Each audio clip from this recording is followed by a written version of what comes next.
The following is a hockey podcast out of Vancouver and Surrey, British Columbia. It'll only consist of a lot of puck talk and even more BS, or in actual words, banter and satire. Enjoy, and as always, go Canucks, go. Are we going to compare Eric Brannstrom to Gustav Forsling? A potential should-have-been Conn Smythe winner? And are we trading Brady Tkachuk for Elias Pettersson? No, what? Trevor Beggs, you're the darkest guy on the pro.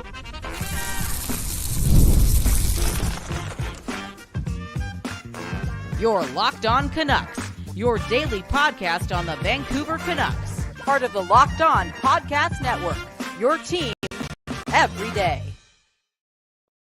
Hey, welcome to another episode of Locked On Canucks. My name is Trevor Beggs, co-host of Locked On Canucks and also a Canucks writer since 2013, currently with Daily Hype Vancouver. Before we dive into today's episode, we got to thank you for tuning into Locked On Canucks because it is your Canucks every damn day. We're part of that Locked On Podcast Network. They're doing the most for sports fans across the world. And for our show, if you haven't done so already, make sure you subscribe and like this video on YouTube. And on the podcast side, oh baby, go follow us and leave a 5-star review. Because we're not here without you, and we're also not here without the sponsors. And today's episode is brought to you by Gametime. Go download that Gametime app, create an account, and use code LOCKEDONNHL for $20 off your first purchase. Man, oh man, never a dull moment in Vancouver, eh? We got stars scrapping at practice. And not only that, but could we potentially be trading one of those stars for another star? Is that possible? What's happening here, Kyle? What's happening? Also, to kick off the show, we do want to touch on the revelation in Vancouver, okay? Yeah, Patrick Allvin. He did it again, buddy. Found another third-pairing defenseman to shore up the blue line. Let's talk a bit about it, okay? It's early days for Eric Brannstrom. The returns have been good. And does he at all compare to the one that got away in Vancouver? And that is Gustav Forsling. Lots to get into. We'll also have Ross Levitan, the legend himself from Locked On Senators, join the show later on. All that and more coming up. But before we get to all that, let me introduce my co-host. Looking great. Look at that. Is that cashmere? That cashmere sweater, bro? Kyle Bowen, how you doing, buddy? Is it cashmere? No. Actually, you know what? Let me take this off. Give me 1 second, okay? Let me take this off. I actually got one of the short shirts that we designed, and it came in the mail. So you get these shirts in 2 weeks, okay? Got the West Coast Buyer shirt on right now, okay? And it feels good. It feels good. Good quality. The print looks nice. Again, it took 2 weeks. I disclaimed my questions about how this thing's all going to work in regards to, again, the shipping and handling in my blog, right? Link in the bio. We're selling shirts. We're writing about the Canucks. We're doing our thing. We're designing shirts in the Discord. Again, link in the bio. Man, oh man, I feel good. I feel as if I'm not only wearing the West Coast bias, but I'm smoking that West Coast bias this morning, okay? Even though it's early. And man, oh man, because I'm doing so, I'm comparing Eric Brannstrom to Gustav Forsling. Gustav Forsling. I know he's Swedish, not German, but there's something about the name. Where am I going with this? So how good can Brannstrom be? And is there a small chance that the hockey gods are, giving us a pat on the back with potentially finding a project-type player who can turn out to be good this season after Allvin didn't even really want him? Like, can the miracle happen in the third pairing of our defense core for the Vancouver Canucks, Trevor? I think it's possible, right? And look, we're going to point to a couple things here. And, first and foremost, it's Eric Brannstrom. The guy's got a ton of skill, right? There's a reason that he was a mid-first-round pick for the Vegas Golden Knights back in the day. And secondly is this coaching staff, right? Like, look what Adam Foote has done with this defense. And every day is no, we said it time and time again. Adam Foote, Rick Tocchet has been a revelation for pretty much any Canucks defenseman that has come through the door. They give those guys some time, and everything they touch turns to gold. And I know Brannstrom, he began gold when he was drafted into the NHL, and things didn't quite go his way. Maybe he was playing for those Ottawa Senators. Or maybe it was circumstance. Maybe he's just not that good. But again, it's been early days here in Vancouver. Not a great first game, but he had a long travel day. He's with a new partner who he barely knew in Vincent Desharnais. And the last 2 games, again, against SAC teams, have been pretty good. But you start to break down the tape, and this guy's showing off the wheels. He's showing off, that's some of that Quinn Hughes late puck moving ability, baby. Come on. The short passes up the ice, escaping pressure in his own zone with ease. There's a lot to like about Eric Brannstrom, and let's get the hype train going just for a second here, okay? Let's go, baby. All right. Why So not? we Why not? Why not? Why not? Yo, you just compared him to Quinn Hughes after I compared him to Gustav Forsling, okay? For real. This is something else. This is something else. And again, and just to like refresh people, sorry to cut you off, Trevor, on the whole like Gustav thing. Again, like, do you have the track record on how we lost this guy and how we kind of traveled through team to team to team before he went to Florida? Like, we traded him for Adam Clendenning to which team was it? Who did we trade Forsling to? Was it Chicago? It was Chicago. Yeah. And then Chicago waived him. I think Carolina picked him up. Carolina waived him, and then he went to Florida. You know what I'm saying? And now look at Brannstrom, right? Vegas to Ottawa. A couple seasons in Ottawa, plays a lot of games. Ottawa doesn't want to give him $900,000. Goes to Colorado. Colorado gives up on him and is like, you know what? We're gonna take some of that salary that you're shedding off. Just give us a 4th round pick. We'll give you Brannstrom too. And Brannstrom gets waived by the Canucks right away, and then he gets called up, and the Canucks are undefeated. With Eric Brannstrom, we beat the Stanley Cup champions without Barkov and Tkachuk, and then we beat the Flyers and the Blackhawks. It's what a story, man. What a story. Yeah, let's go touch on the Gustav Forsling thing quick because you wanted the rundown. So yeah, like you said, he was traded for Adam Clendenning, and that was again, I've told the story before. Every dayers might know, but I had a tweet about when Jack Stednico was acquired by the Canucks for Jonathan Myrenberg. I said, could this be another Gustav Forsling trade? And Adam Clendenning liked the tweet because even the players know that Jim Benning was not very good at his job. Okay. So yeah, Gustav Forsling gets traded to the Chicago Blackhawks. He was then traded from Chicago to the Carolina Hurricanes, along with a current Ottawa Senator, Anton Forsberg, to the Carolina Hurricanes for Calvin DeHaan and a prospect. And then he was waived by the Carolina Hurricanes and claimed off waivers by the Florida Panthers. And the rest is history. The guy has just gone on and torn up ever since. But let's get the hype train out of control for 1 second here, because Gustav Forsling is 3 years older than Eric Brannstrom. Do you know when Gustav Forsling had his breakout season? 3 years ago with the Florida Panthers. I'm not saying Brannstrom's going to be the next Forsling, but I'm just saying if he follows that similar trajectory, this could be the year for Eric Brannstrom. Yeah, and look at this comment from Todd, okay? Brannstrom, he needs to play a few more games. Very promising so far. This guy's playing with Vincent Desharnais. You know what I'm saying? Like, can you go save Vincent Desharnais? Can you calm that guy down, please?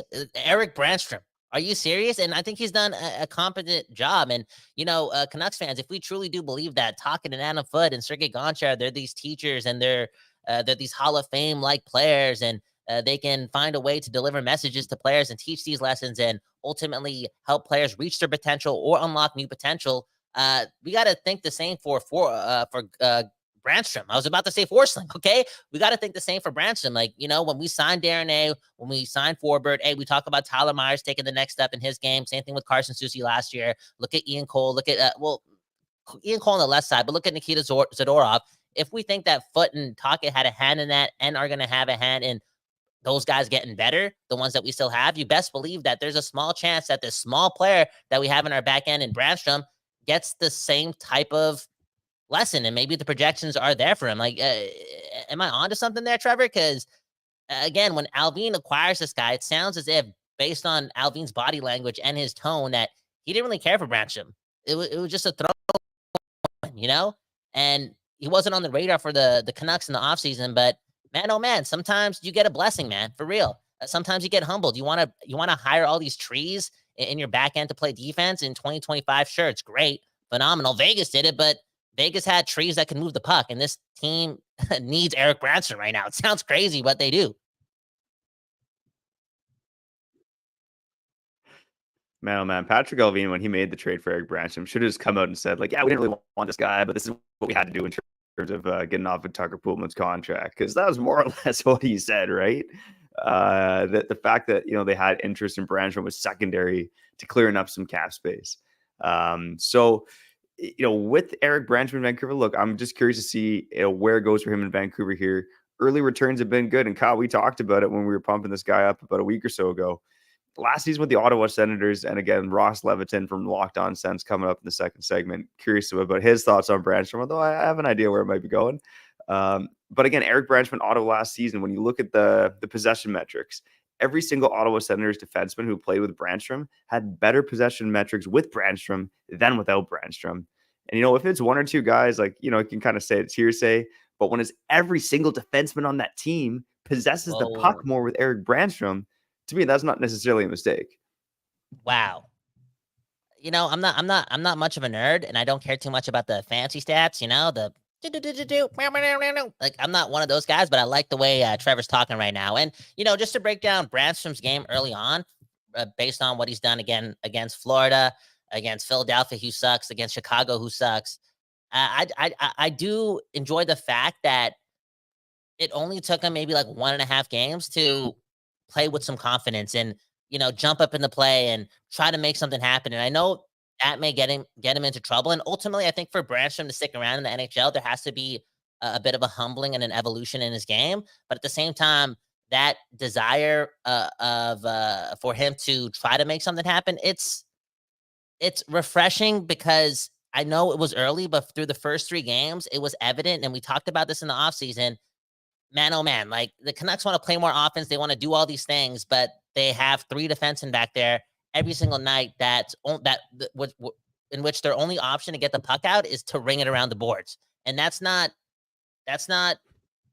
playing into your instincts. That's not playing into Miller, Pettersson in the offense and the flow of the team and what this team needs to do to advance in their trajectory. And again, it sounds crazy to say that, the Canucks need Eric Brannstrom, but he's been a bit of a blessing. He really has. And I'll use the word miracle, because this wasn't supposed to happen.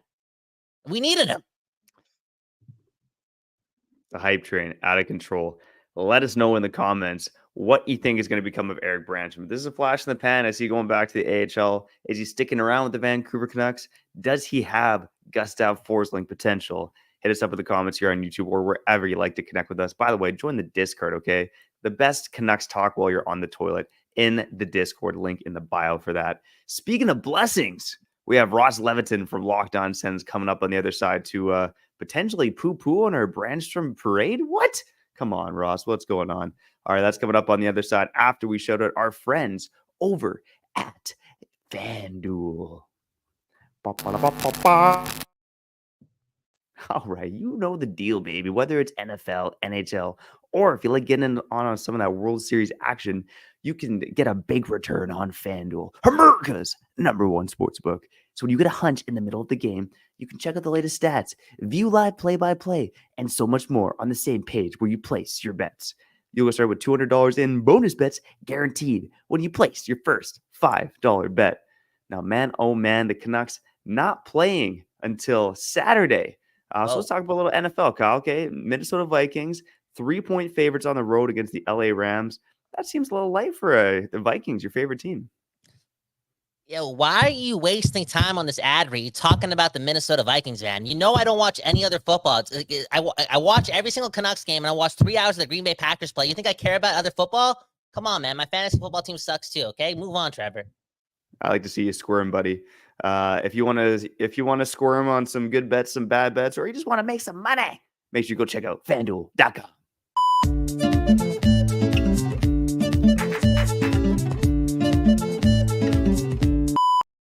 Okay, we back on, I was about to say Locked On Senators. You're back on Locked On Canucks. My name's Kyle Bowen. That right there is Trevor Beggs. We're about to bring Ross in. We've had some comments about the Miller versus Pettersson thing at practice.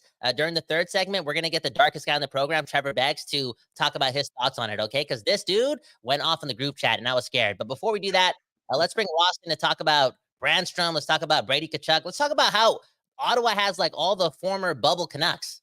Real talk, okay? Let's bring Ross in.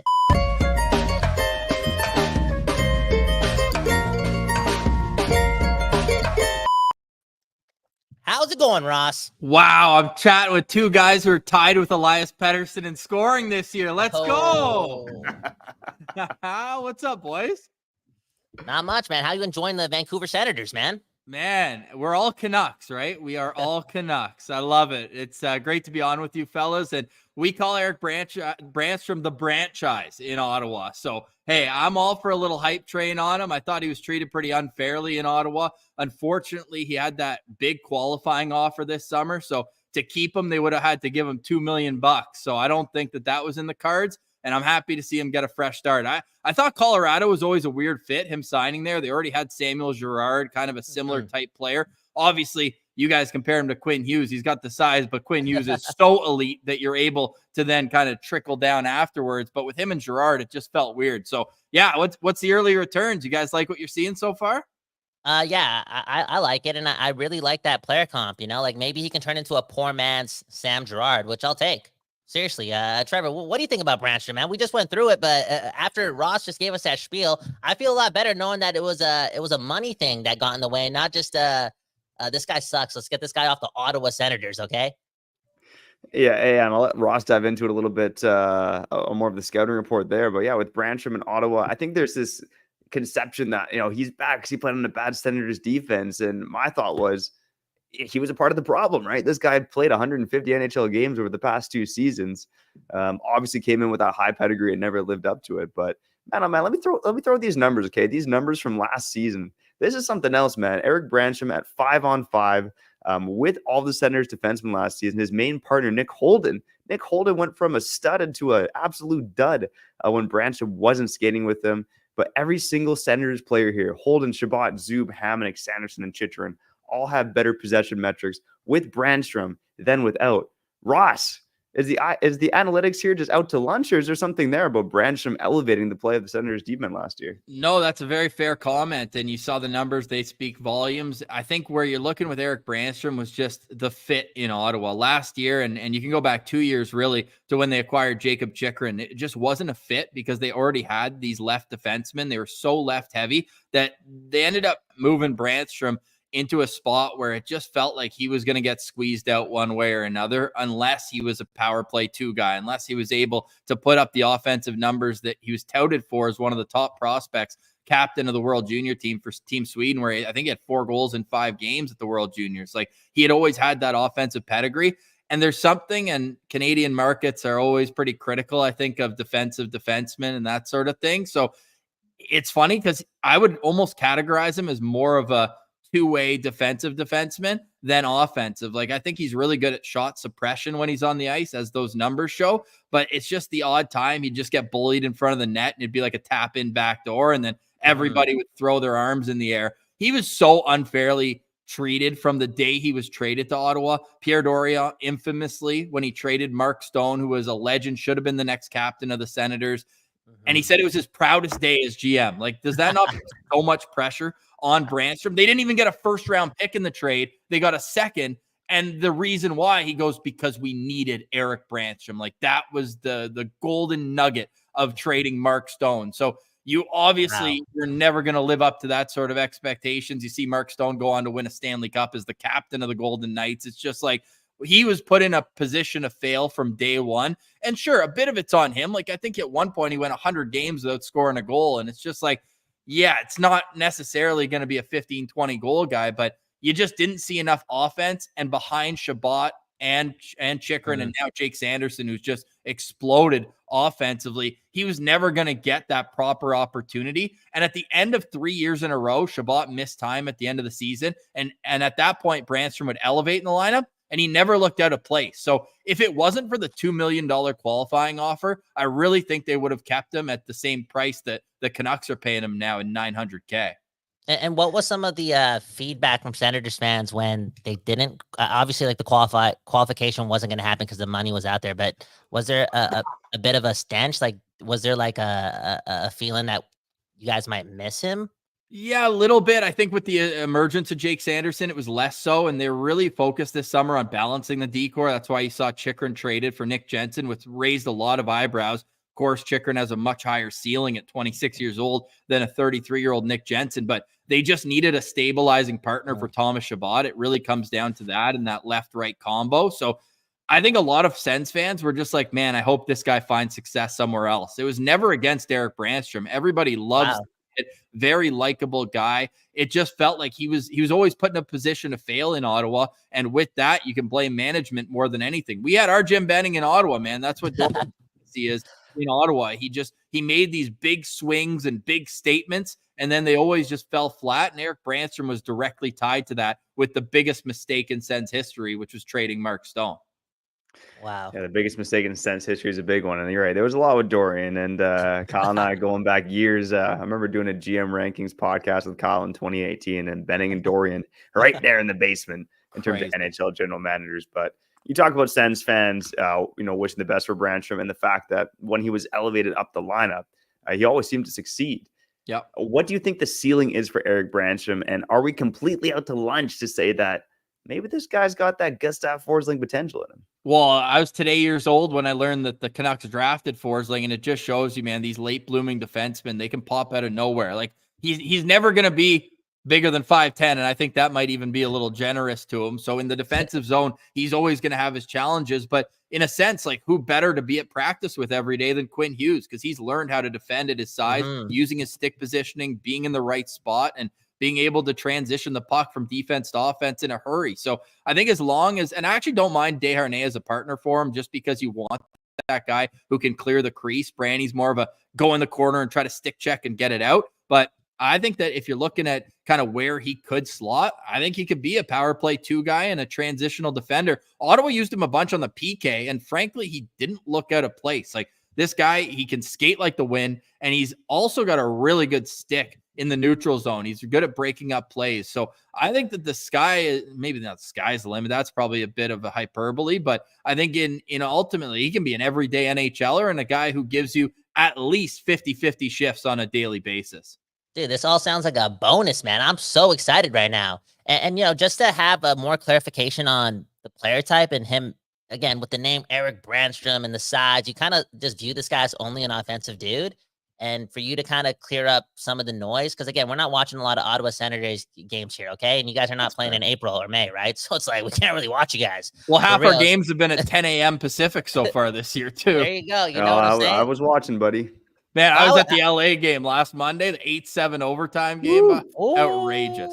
Outrageous. That's exciting. That's exciting, man.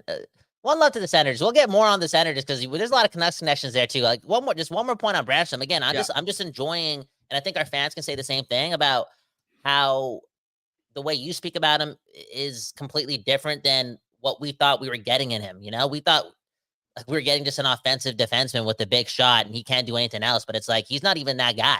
No, he's not even that guy.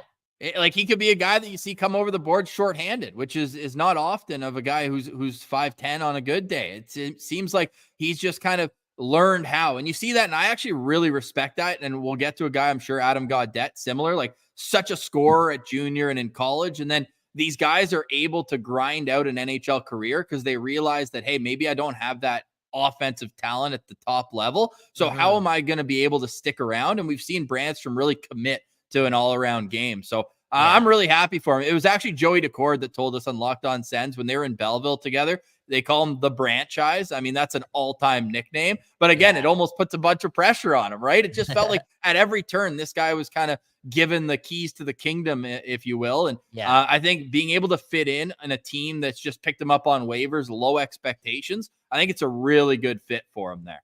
So the Canucks acquired this guy via trade, then they waive him, then they call him back up. And I'm just wondering if like Tocchet and Foote, I wonder if those guys had no realization that Brannstrom was not the guy that they may think he was. And then they got him into practice and they're like, okay, he's not just some guy that we might put on PP2 or has a small guy that is fast and plays offense. Like maybe they've found out early that he has hockey IQ and he can close up gaps, and he's outside of his size, which is a big thing that Foote and Tocchet love here in Vancouver. He can play defense, and maybe, just maybe because of that, those two being such hockey nerds can make somewhat of a project out of Eric Brannstrom. That's really, really exciting. Okay, talking about coaching, okay? I don't know if Trevor wants to go to break for you. I don't know if you have a lot of time here, but Ross, we barely talked about this collab. Oh, we're golden. And by the way, isn't Sergei Gonchar there? Yeah, Sergei Gonchar, too, the part-time head coach. Come on, man.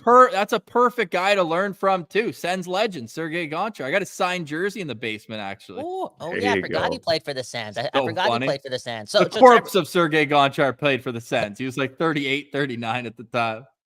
Yeah, dude, that's something else, man. I remember when you guys had Dominic Hasek, too. He was killing it. He was still killing the Olympics, man. Yeah, that ruined him. Anyways, Trevor, do you want to go to break and then we can talk to Ross about all the Vancouver Canucks that are playing for the Ottawa Senators? Yeah, let's do it. All right, on the other side, we'll touch base with some former Canucks and talk a bit about Tkachuk versus Pettersson. What? It's coming up on the other side after we shout out our friends over at Gametime and PrizePicks. You know the deal, baby. If you're buying tickets, whether it's for the Canucks, whether it's for the Senators, whether it's for burlesque shows, you make sure you go check that out on Gametime, okay? There's no other place you should be buying tickets aside from Gametime. Because they got that lowest price guarantee, baby, meaning you won't find tickets for cheaper anywhere else. And as if they could get any better, now Gametime is stepping it up further with this new feature called Gametime Picks that make getting tickets for your favorite live events even easier. Gametime Picks, they filter out the fluff to show you only incredible deals on great seats, so you don't have to waste time searching through thousands of tickets. So sit back, relax, scratch your sack, and pick your tickets on Gametime, okay? They got the seat views on the app, they got that lowest price guarantee, and they got that Gametime ticket coverage. So if the Rona hits again, you know you're going to get your money back and you're covered with Gametime. So there's no other place to go. Take the guesswork out of buying tickets with Gametime. Go download that Gametime app, create an account, and use code LOCKEDONNHL for $20 off your first purchase. Terms apply. Again, create an account and redeem code LOCKEDONNHL for $20 off. Download Gametime today. What time is it? Gametime. All right. From the tickets to the daily fantasy sports, okay? And that's why we got PrizePicks on board.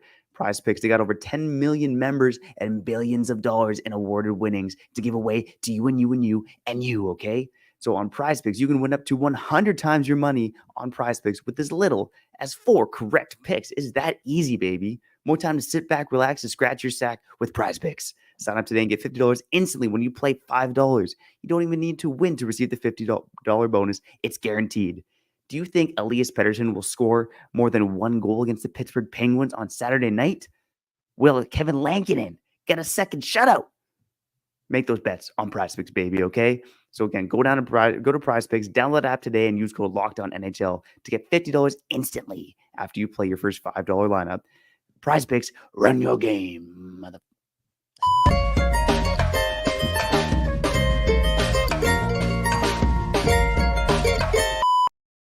Okay, we back doing this, and that's talking about the Ottawa Senators and the Vancouver Canucks, okay? 2 teams that are destined to compete for the Stanley Cup one day. I'm calling meet in the finals, Kyle. Make it happen. Let's meet go. in the finals. It'll be fun, you know.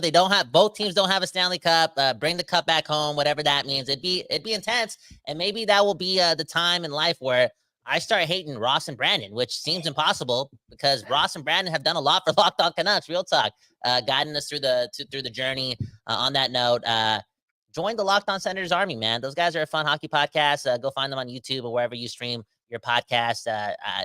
I know Canucks fans, again, they barely cheer for the Senators. They barely watch the Senators. You guys barely play games, okay? I feel like you guys haven't made the playoffs in 18 years, but I'm telling you, these two are entertaining and they love the game of hockey. And these two also are kind of Canucks, okay? If you think about it, Travis Green, the head coach, Zach McEwen, Travis Hamonic, Adam Gaud.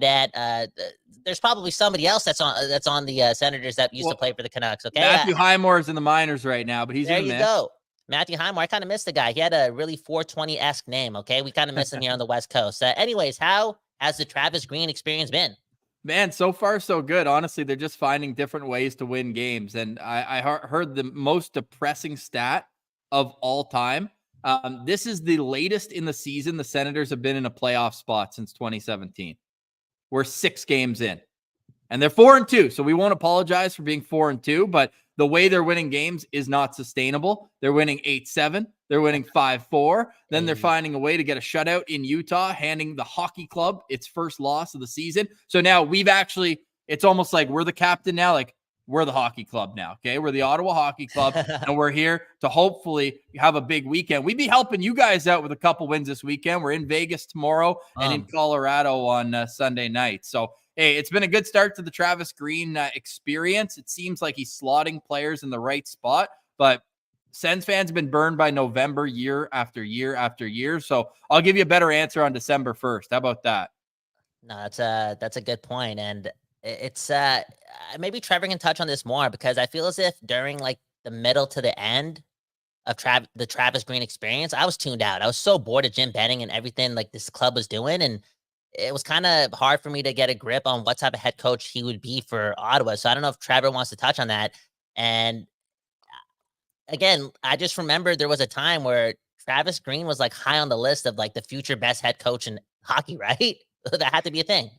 Yeah, and again, I think it was just fatigue in Vancouver at the end of the day, right? And, it seems like, from when I've watched the Senators early on here that Travis Green kind of has the old system that he had in Vancouver, which was a pretty aggressive up-tempo hockey, kind of left you a bit to be desired defensively. And really, Travis Green ended up kind of switching to a more defensive style of hockey late in his tenure, which completely had the Canucks offense evaporate on him. So, I mean, happy to see Travis Green have success. I do want to touch on Pettersson, Tkachuk, but before I get to that, I do want to say, quick question, Ross, of Adam Gaudette, Zach McEwen, you can throw Matthew Highmore, scored a goal in 420 in Vancouver, big moment in Canucks Really? history. That's awesome. Yeah. And Travis Hamonic. Of those 4 former Canucks, which one has the best season this season for Ottawa? Like so far, or at the Which end of the one day? will have the best season? Right, because Zach McEwen potted 2 goals against LA and got in a fight there. That was a big night. He's actually looked like he's come in great shape. He's running guys over. I actually really like what I've seen from him. Travis Hamonic, obviously, when Ottawa got him from Vancouver, that's another Pierre Dorion one. It's like they were asking for a 4th rounder. We didn't have one, so we gave them a 3rd. Like, why would you say that in the media? Like, what do you get out of that? Like, it makes no sense.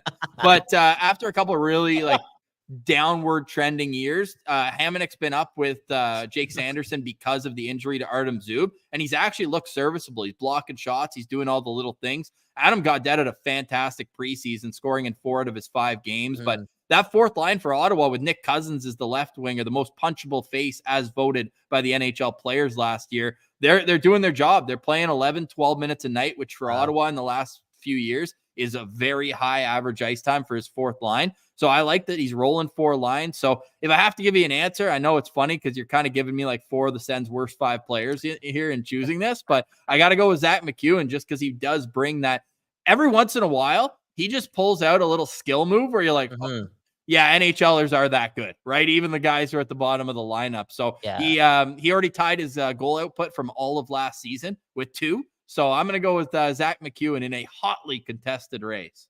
I'm a fan of Zach McEwen. I like those good old Canadian boys who play the game the right way, for real.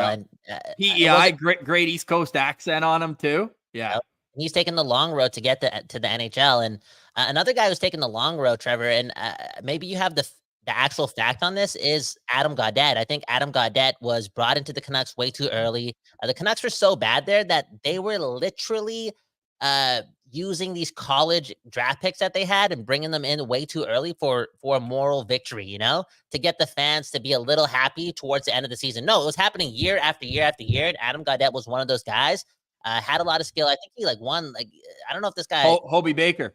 Yeah. One of the best college players in hockey. And then he also got really sick at one point with the Canucks too, and lost a bunch of weight. It was just a rough time with him, with the Canucks, all while the Canucks suck too. And I don't know what type of player he'll ultimately become, but I do still think, based on his swagger and, again, this journey that he's taken, that he's not going to quit. He's not going to quit, and he's going to find a role. In his first stint in Ottawa, he scored the shootout winner in Vancouver. That was a big moment for him. Yeah. There you go. He's a crystals guy too. He's got the healing crystals and stuff. So interesting dude, interesting cat. Yeah, him and John Tavares. There you go. But I think we spent enough time talking about 4 of the worst 5 Senators players who are all former Canucks. What I want to touch on is this, Ross. I think I know where you're going with this, but this idea has been tossed around in Vancouver for a long time, and it's Elias Pettersson for Brady Tkachuk. It's hypothetical, but if that trade ever were to commence, who says no in that deal? Well, I think Canucks fans are going to be rattled, but I say Ottawa says no, and I'll give you 2 reasons why. One, because Brady Tkachuk is not available for trade. I think he made that clear on Locked On Senators this summer. And I think what you're also getting into with this is the fact, and we've been tracking this stat like hawks on LOSP, when the Ottawa Senators have Tim Stützle, Josh Norris, and Shane Pinto in the lineup. We know Norris has had a lot of shoulder injuries the last 3 years. Pinto had that 41-game suspension last season. When they're all in the lineup together, I'll pull it up right here. The Senators are 29, 15, and 3. So when they have their top 3 centers in the lineup, they don't need a centerman right now. I think if anything, the Sens are looking to add on the back end to kind of give a little more depth. They've got 2 young players on their bottom pair, and Tyler Clevin and Jacob Bernard Docker.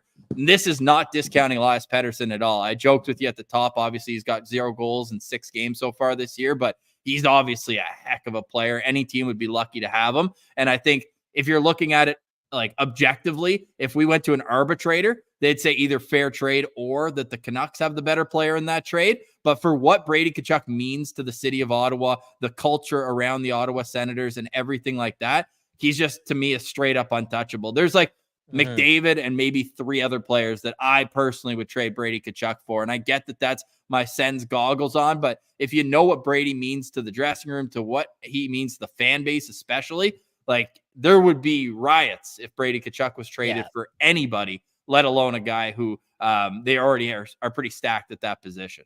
Yeah, and he's such a good communicator to not just the media, but like to the fans. Like he's a beacon of hope even through like dark times. And speaking of those dark times, how do you think he's been able to handle the pressure? Because yeah, it's a good thing to be personable and be fun. And this guy's one of the most fun players in the game, straight up. The NHL's a way better place if the Ottawa Senators make the playoffs, because then we get to see this dude play in the middle of April. And he could be Showtime like. I'm not even joking. This guy is so funny. He plays the game the right way, so aggressive, so skilled. But again, how do you think he's been able to handle the pressure, the media, all the firings? You know what I'm saying? And like, because we're looking at it on this side, and I feel as if Pettersson kind of ducks away from the media. He doesn't want to. He wants to, be the highest paid Swedish player of all time and being the highest paid player in Vancouver, but he doesn't want to deal with the noise. Like, how is Tkachuk? Again, he's got the father and the brother, and he's been around the league. But how has he handled again all the pressure? Yeah, it's a great question, Kyle. I think what you're getting with Brady Tkachuk is a guy who brings enthusiasm to the rink every day. And that's got to be tough when you've been in your 7th season now in the NHL and he's never sniffed. He hasn't even gotten closer than 6 points from the playoffs. Like that's as close as they've gotten. It's really one of the real tragedies that Brady Tkachuk hasn't played in the playoffs. Look what his brother does when he gets to Showtime. But I think what really kind of reset everything here was the change in ownership. I really think like there's 2 eras, the Eugene Melnyk era, and then now that Michael Andlauer's there, I think he sat down with Brady Tkachuk as soon as he took over the team. Daniel Alfredsson's been brought back in the fold. Now he's an assistant coach on the bench. He gets to work with him every day. And Alfie is like a legend in Ottawa. Like this guy's never paying for a drink in the city at all. And I think Brady sees that legacy that Alfredsson left. And I think he wants that. I think that he truly does. And I showed Brady this video that during playoffs, and they cut out the play-by-play. You can just hear the crowd noise, and the crowd's just chanting Alfie, Alfie, and he goes down and scores while the chant's going on. I said, "This is going to be you one day," and sent me back a note just saying I got chills watching this. Like I truly believe, and I know Matthew looked for greener pastures down south, the sunshine, all that. Brady's a different breed, man. Brady's a father now. He's 25 years old. Like he's I do think legacy means a lot to him, and having a steady presence. Another former Canuck, Steve Stais, the GM now for the Ottawa Senators. I think the steady presence that he's bringing, and I think that being able to see all of the steps off the ice taken, they've fixed the gym, they fixed the medical room, like all the investment that's going into the team. I don't think that's taken lightly by the players. I think they see that it's a new era here. And I think that that's why I'm very much of pump the brakes. I get why other fan bases just see the 7 years. They see everything. They're like, this guy's not going to stand for this much longer. But I think the change in direction for the whole organization off the ice is going to allow him to see a little more patience and see this process through. He's got 4 years left on his deal. Yeah. And another thing is he's got his no trade clause kicking in this summer. So that is the one part of it where it's like, okay, let's see. But as a guy who can noticeably tell the difference off the ice, I think that he's going to be a Senator for a very long time. Yeah. Yeah. And I was going to say, you brought up a ton of good points there, but the first point you made about Brady being a different breed than Matthew, I think there's a lot of assumption among casual fans that, just because Matthew bolted to the South that, Brady might want to do the same one day. And, I think all of us know in our own lives, like if you know siblings or have siblings, you're probably pretty different from your sibling overall. Well, his wife's in New Jersey, so that's where they make their off-season home. So Devils fans were just salivating this summer because they saw him working out at a gym there. They're just like, oh, we got to get him as a Devil. Funny enough, his cousin's the GM of the Devils, Tom Fitzgerald. So there is that connection there, but he ain't going there. He's staying in Ottawa. Yeah. Okay. So, sorry to cut you off, Trevor, but it's like the way you talked about Tkachuk is, again, like you can't really say Pettersson's got to be like that because everyone's different, right? But I'd say Pettersson's more like Timmy, like in terms of personality and everything. Like they're stars. They're stars. But I feel at the same time, like in the Canadian market, you got to embrace the chaos. You got to embrace the times when they're low. You got to embrace the times when they're high. You can't lose to the media. You can't lose to the fans. You can't lose to the host of Locked On Canucks. You just got to keep your head on right and believe that this is going to work out. And it just sounds like Tkachuk is embracing like the task at hand, the goal, and again through the ups and downs. And I think Pettersson would have a better relationship with the fans in the moment. And I'm not talking about me being this fan, because I'm 31 and a half years old. I could take it, And a half? We still do that? I thought we that still was do like that, 2 of years course. old. No, we do that. Okay. I'm 2.5. confident in him, but I feel as if a lot of the fan base isn't, because it seems as if he's already lost the battle, and Tkachuk, he hasn't made the playoffs. He hasn't done this and that, but he doesn't act like he's lost the battle. Boys, he's already top 10 in goals in franchise history. Like the legacy is already well on its way to being there for Brady. He's just got to get over the hump. Yeah, and I think he will get over the hump. I think I made this prediction to you guys last season, right? That, in Vancouver, we saw the talent in this lineup, and you're thinking, this is the year, and then it wasn't. And this is the year, and then it wasn't. And then finally last year was the year for Vancouver. And I think I told you last year, Ross, that I could definitely see this being the year for the Ottawa Senators to finally make some noise and finally make the playoffs. It's funny you say that. Just quickly, Trevor, because we had Jason Demers on the show today, and he's an NHL Network analyst in the States. And I always love getting their opinions because they're not in the grind in Canada every day. And he says, hey, me, Mike Rupp, and Brian Boyle, the 3 panelists at NHL Network, they're like, hey, the last 2 years we've picked Ottawa and they've let us down. So now we're wait and see. We're just like, hey, prove it first and then we'll buy you. And I understand that too. Mm-hmm. Yeah, 100%. And I wanted to touch on one other point you made, and that was about, Brady Tkachuk and, the personality he has compared to Pettersson as well. And you brought up the point that, like, you might be biased, but you wouldn't make that deal. Look, I think in Vancouver right now, most Canuck fans would make that trade, Pettersson for Tkachuk. And it shows the fickle nature of this market. I think I'm in the minority when I say that I would not trade Tkachuk for Pettersson. But we have in our comments all the Petey hate, even in our group chats, guys saying that, I'd make that trade, Pettersson for Tkachuk. And it's interesting in Vancouver. I do think Pettersson of the 2 players has the higher ceiling, but obviously there's the physical nature and the pizzazz with Brady Tkachuk. And the fact that it's a lower contract too, but I think it's an interesting hypothetical trade idea. 11.6. Oh, geez. Thank you, Ross, for helping us out here on Locked On Canucks, aka Locked On Senators too, man. For real, you're doing your thing. Thanks for all the love and support over the last couple of years. A guiding light, a true leader. Again, everyone it was great to see you, man, when I was in Vancouver. Great to hang out with you, man. Put a face to the name. And the boys are going head-to-head November 23rd. So why don't we circle back and do something right around then?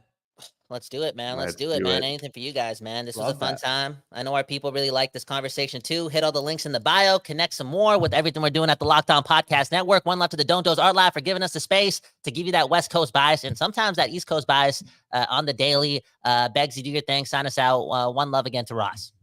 Hey, shout out to the everydayers, the occasional listeners, the first-time listeners, the new subscribers, and those of you who join us on the live show on YouTube.